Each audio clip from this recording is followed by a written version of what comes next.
Christians. 1 Corinthians 14, verse 16. Paul is beginning his conclusion of his case for saying that tongues must be interpreted, or that the person who is so-called speaking in tongues should shut up. So in verse 16, after saying in verse 15, he's asked the question, what is the conclusion?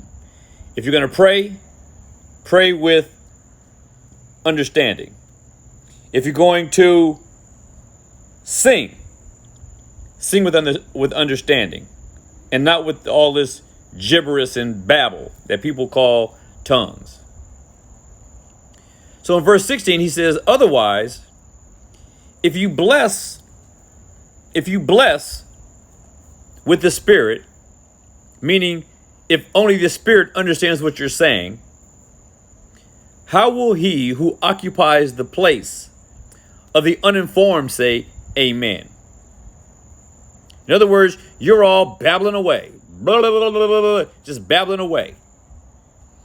And the uninformed are there. They have no clue what you're saying, what you're talking about. And for most of you, in fact, all of you, none of you even know what you're saying because you're not saying anything.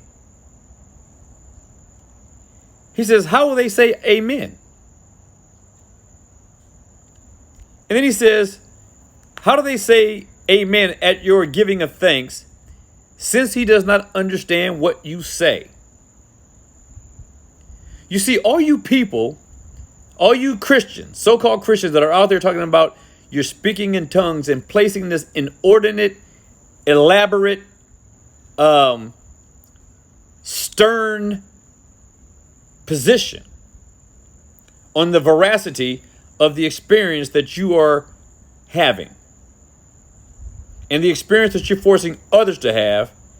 And it makes no sense because it's not even a biblical experience. But even if it were, it wouldn't be relevant today. It wouldn't be necessary. But Paul says, he lays out a principle. And the principle is this.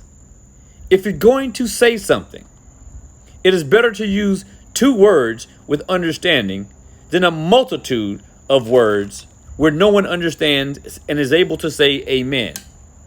Many of you think that Paul in 1 Corinthians 14 is giving you the amen. He's not. He's mocking, not mocking, but he's telling you that what you're doing is wrong. Because what you're doing is not understood. So stop.